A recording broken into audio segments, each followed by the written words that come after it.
नमस्कार, मैं हूं शशांक शेखर और आप देख रहे हैं मशाल न्यूज़।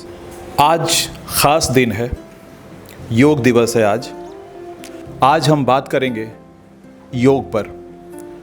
इस खास शो में इस पर बात करने के लिए हमारे बीच मौजूद हैं योगाचार्य श्री रविशंकर निवार जी। ये जमशेदपुर में पिछले 14 सालों से योग की शिक्षा दे रहे हैं और आपको बता दें कि जमशेदपुर वुमेंस कॉलेज में योग विभाग में ये फैकल्टी भी हैं। तो रविशंकर जी, आपका हमारे इस खास शो में बहुत बहुत स्वागत है। नमस्कार। बहुत बहुत धन्यवाद। आज योग दिवस पर क्या कहना चाहेंगे आप देशवासियों को? योग आज समय की मांग है। आज जिस दौर से हम गुजर रहे हैं, योग की भूमिका और भी बढ़ गई है। हम बात को आगे बढ़ाएं उससे पहले योग क्या है, एक जिज्ञासा है। जो लोग योग नहीं करते हैं या इसके बारे में नहीं जानते हैं ज़्यादा, तो हम चाहेंगे कि थोड़े से संक्षिप्त में आप इसके बारे में बताएं। जी धन्यवाद। जी, योग युज धातु से बना है, जिसका अर्थ होता है जुड़ना। जुड़ना किनसे? वर्तमान संदर्भ में देखा जाए तो जुड़ने के अर्थ में हमारे जो शरीर है, शरीर का मन से जुड़ाव, शरीर का आत्मा से जुड़ाव, यह बहुत ही प्रासंगिक है। महर्षि पतंजलि जी ने जो पतंजलि योग सूत्र लिखा गया है, उसमें योग की बृहद चर्चा की गई है और उसमें उन्होंने योग को 3 प्रकार के साधकों के लिए बताया गया है कि 3 प्रकार के साधक होते हैं: उत्तम कोटि के साधक, मध्यम कोटि के साधक और निम्न कोटि के साधक। उत्तम कोटि के साधकों के लिए उन्होंने राजयोग के बारे में उन्होंने बताया है। मध्यम कोटि के साधकों के लिए उन्होंने क्रिया योग के बारे में कहा है। और जो निम्न कोटि के साधक हैं, जो हम सभी मनुष्य हैं, हम सभी पारिवारिक जीवन जीने वाले व्यक्ति हैं, ऐसे लोगों के लिए उन्होंने योग के अष्टांगिक मार्ग का वर्णन पतंजलि योग सूत्र में किया है, जिसमें योग के 8 अंगों का वर्णन है: यम, नियम, आसन, प्राणायाम, प्रत्याहार, धारणा, ध्यान एवं समाधि। हम आज की तारीख में, जब आधुनिक युग में लोगों के पास वक्त नहीं है, लोग कहते हैं कि हमारे पास तो टाइम ही नहीं है ये सब करने का, कैसे करें, क्या करें, लेकिन जब बीमार पड़ते हैं तो वो फिर दवाखाने या अस्पताल में जाते हैं, फिर वहाँ वक्त जाया करते हैं और अपने जो जमा पूंजी है उसे भी जाया करते हैं। ऐसे हालात में आज, जैसे कि अभी कोविड का भी दौर चल रहा है, ऐसे समय में इस योग का महत्व और कितना बढ़ जाता है? जी, अभी के एक महान विचारक चिंतक हैं पंडित श्री राम शर्मा आचार्य जी ने, उन्होंने योग के बारे में बताया कि योग जीवन जीने की कला है या आर्ट ऑफ लिविंग है। आज देख रहे हैं, आज की भागम भाग की दौड़ में लोग इतने व्यस्त हो गए हैं, सुबह उठते साथ उनकी ज़िंदगी आपाधापी वाली हो गई है। भागम भाग, परिवार चलाना है, व्यस्तता। तो ये 21वीं सदी का 20वीं सदी के साथ जैसे हमने प्रवेश किया तो तनाव का भी युग आया, क्योंकि लाइफ स्टाइल लोगों की चेंज होती गई। जो पुरानी हमारी दिनचर्या थी, वो दिनचर्या धीरे धीरे लोगों का छूटता गया। आज का युग तनाव का युग भी है, आज डिप्रेशन का भी समय है। आज जितनी भी समस्याएं आ रही है, इनको साइकोसोमेटिक डिसऑर्डर के रूप में जाना जाता है।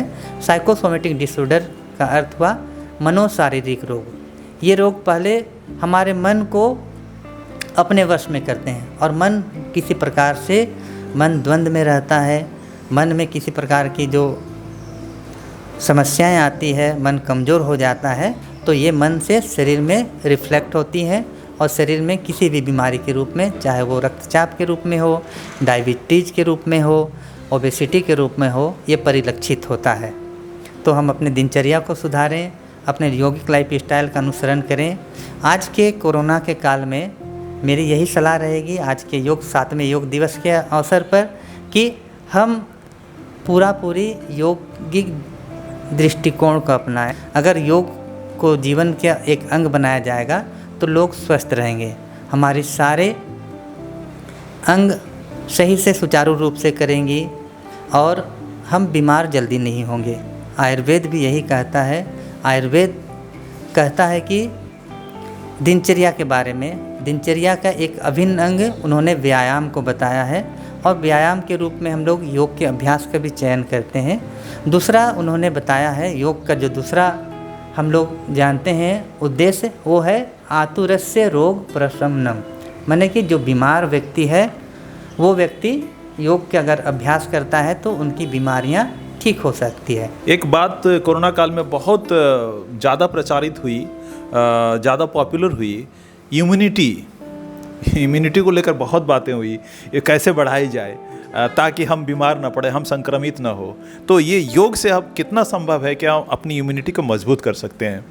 योग के जो अभ्यास हैं, योग के अभ्यास से, योग का शरीर के अलग अलग, मान लीजिए आसन का प्रभाव है, आसन के अभ्यास से, प्राणायाम के अभ्यास से, हमारे ध्यान के अभ्यास से। अभी जो कोरोना काल में देखा जा रहा है कि कोरोना काल में हमारे 3 सिस्टम्स बहुत ज़्यादा इफ़ेक्टिव हो रहे हैं। जैसा कि कोरोना को देखा जा रहा है, कोविड का सिम्टम जो है लंग्स के लिए बता रहे हैं, और लंग्स के लिए हम लोग ब्रीदिंग एक्सरसाइज को बहुत महत्व दे रहे हैं। सभी जगह चर्चा हो रही है ब्रीदिंग एक्सरसाइज करनी है, तो ब्रीदिंग एक्सरसाइज के रूप में प्राणायाम का अभ्यास भी हो रहा है। साथ में जो दूसरा सिस्टम हमारा, यानी कि रेस्पिरेटरी सिस्टम जो समस्या उत्पन्न हो रही है, उसके लिए हम लोग ब्रीदिंग की एक्सरसाइज कर रहे हैं। इसके साथ हमारा जो दूसरा सिस्टम इफ़ेक्टिव हो रहा है वो सिस्टम है हमारा नर्वस सिस्टम, क्योंकि आज अगर घर के बगल में कहीं आग लगी होगी तो दूसरा घर वाला भी चैन की नींद नहीं सो सकता है। तो जैसा समय चल रहा है कोविड का, हर एक व्यक्ति, हर एक घर का सदस्य आज चिंतित है, परेशान है कि कहीं सिम्टम्स हमारे यहाँ भी ना हो जाए। तो ऐसे समय में मन में मानसिक जो तनाव उत्पन्न हो रहे हैं, लोग डिप्रेशन में जा रहे हैं, तो इस नर्वस सिस्टम को हम मेडिटेशन के रूप में एक सकारात्मक ऊर्जा देकर, एक पॉजिटिविटी अपने अंदर ला करके हम इसे नर्वस सिस्टम को भी अपनी एक्टिवेट कर सकते हैं। बिल्कुल। दूसरी समस्या जो बता रहे हैं कि हमारा डाइजेस्टिव सिस्टम, आजकल योग कोरोना में बताया गया कि कभी कभी सिम्टम्स नज़र नहीं आ रहे, फीवर नहीं आ रहा है, किसी को लूज मोशन हो रहा है, किसी को पेट की समस्याएं हो रही है, तो इसमें डाइजेस्टिव सिस्टम भी हमारा इफ़ेक्टिव होता है। तो इसमें हमारे योग के आसन भी बहुत कारगर हैं। योग एक जो दृष्टिकोण है या physical, mental, emotional, social level पर काम करता है।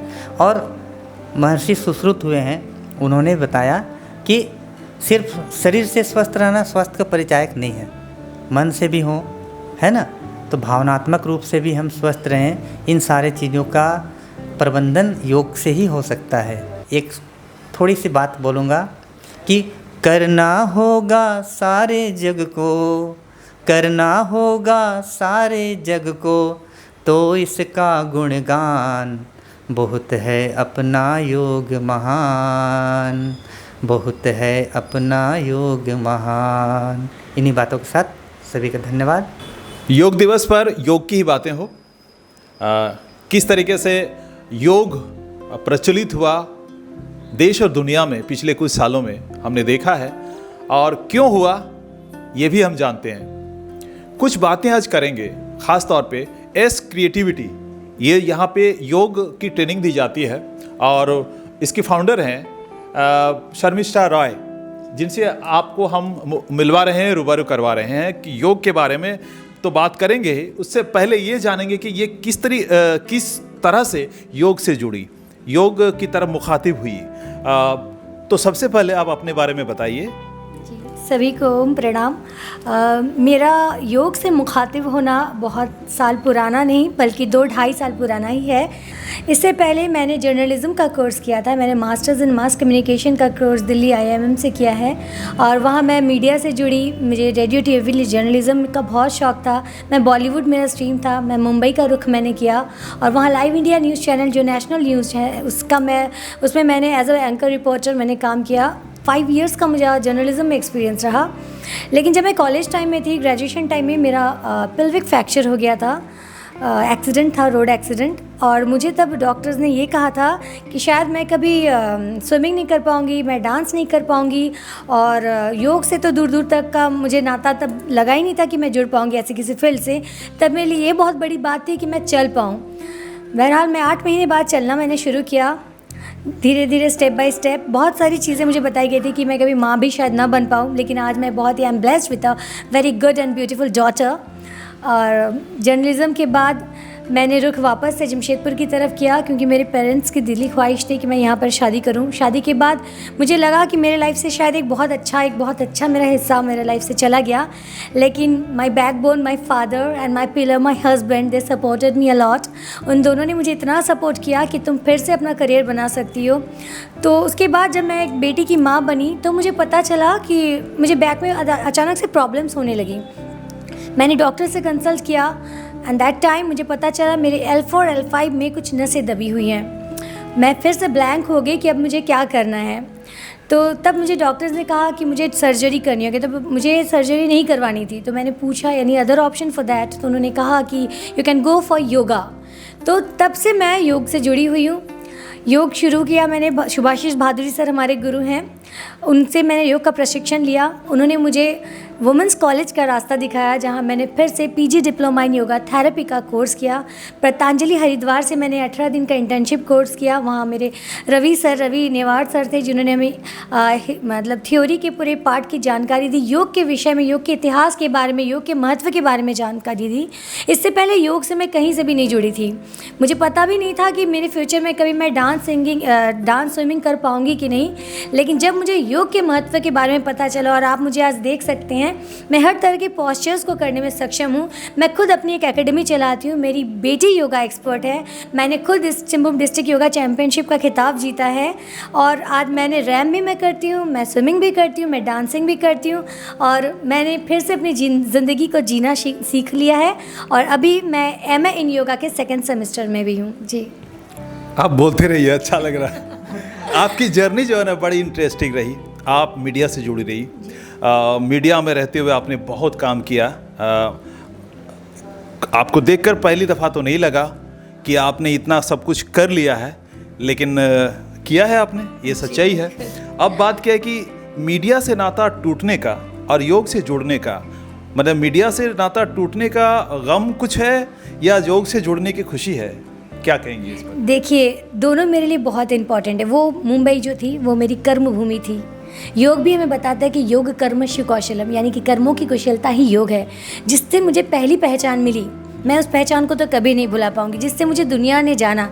ऐसी कोई बॉलीवुड सेलिब्रिटी नहीं थी, देवानंद सर से लेकर हर किसी का मैंने 1-on-1 किया। मैंने सेल्फ डिपेंडेंट होना मुंबई से ही सीखा। वहाँ मेरे गुरु रह चुके हैं पराग छापड़ेकर, जो कि लाइव इंडिया के थे, और उन सब से मेरा मुखातिब होना, उन सब के साथ कुछ सीख पाना, उनसे उठना, उनके साथ बैठना मेरे लिए बहुत सौभाग्य की बात थी। योग भी हमें जुड़ना सिखाता है। योग ने मुझे आप लोगों से मिलाया, जोड़ा, मेरे गुरुओं से जुड़ाया, सुभाषिष भादुरी सर, रवि सर। अगर मैं वो सब छोड़ के यहाँ नहीं आती तो मैं एक नई शुरुआत शायद नहीं कर पाती। नई शुरुआत हुई। योग आप सिखा रही हैं बच्चों को, बड़ों को भी, और योग से आपको लाभ हुआ। सबसे बड़ी बात तो ये है, जो लोग कहते हैं कि योग से क्या लाभ होगा, ये खुद देख लें। तो अब योग का जो इम्पोर्टेंस है क्या है, क्या आपने देखा, और आने वाला जो समय होगा क्या आपकी प्लानिंग है? और हमारे जो व्यूअर्स हैं, जो खासकर यूथ का जो रुझान है, बहुत एक तरह के अंधी गलियों में भटकने लगे हैं और कहते हैं कि हमारे पास टाइम नहीं है, उनके लिए क्या कहेंगी आज योग दिवस के अवसर पर? देखिए, मैंने जैसा कि कहा पहले भी कि मेरी जो प्रॉब्लम थी L4 L5 की, पेल्विक का प्रॉब्लम तो अलग बात है, वो मैंने एक्यूप्रेशर, सुजोग ट्रीटमेंट और मैग्नेट ट्रीटमेंट से सही किया है। अभी मेरे पास 25 से 30 ऐसी लेडीज़ हैं जिनमें से बहुत लोग हैं जिनको शुगर है, प्रेशर है, थायराइड भी है, लेकिन वो अपने लिए वक्त निकालते हैं। मैं तो सबसे पहले आप लोग से ये कहूँगी, अगर आप किसी से प्यार करते हैं, अपने बच्चे से, अपने पति से, अपने परिवार से, तो सबसे पहले खुद से प्यार करना सीखिए। अगर आप खुद से प्यार करेंगे, अगर आप खुद को स्वस्थ रखेंगी, तभी आप सबको खुश रख पाएंगी। क्योंकि अगर आप खुद फिजिकली और मेंटली स्ट्रेस रहेंगी तो आप अपने परिवार को कैसे हंसा पाएंगी? अगर आप खुद हंसना भूल गई होंगी तो आप बाकियों को खुशी कैसे बांटेंगी? तो सबसे पहले ज़रूरी है अपने लिए थोड़ा वक्त निकालिए, अपने शरीर के लिए निकालिए। जब आप शरीर से स्वस्थ होंगे ना, तो आपका मन भी स्वस्थ रहेगा। तो मैं ये ज़रूर कहूँगी कि न सिर्फ इस योग दिवस पर, बल्कि अपने दिनचर्या में योग को शामिल करें और अपने जीवन में एक नया सवेरा लाएं और एक नई उन्नति की ओर अपने और अपने परिवार को ले चलें। लाख टके की बात है। अनमोल बात है। इतनी सारी बातें एज ए एंकर मुझे और कहने की कोई ज़रूरत नहीं है, क्योंकि इन्होंने सारी बातें कह दी है। आपका एक बार फिर बहुत बहुत धन्यवाद। Thank you. और मुझे ये अवसर प्रदान करने के लिए भी आप सभी का, टीम मेंबर्स का बहुत बहुत धन्यवाद। मैं फिर एक बार कहूँगी, एक औरत भी तभी कामयाब होती है जब उनके सरपरस्त, उनके पिता और मेरे हस्बैंड जैसे एक हस्बैंड होते हैं। तो दुआ करूँगी आपके सर पर भी ऐसा ही कोई सरपरस्त हो और आपको भी ज़िंदगी दोबारा जीने का बहुत ही अच्छा सुअवसर मिले। धन्यवाद। Thank you very much.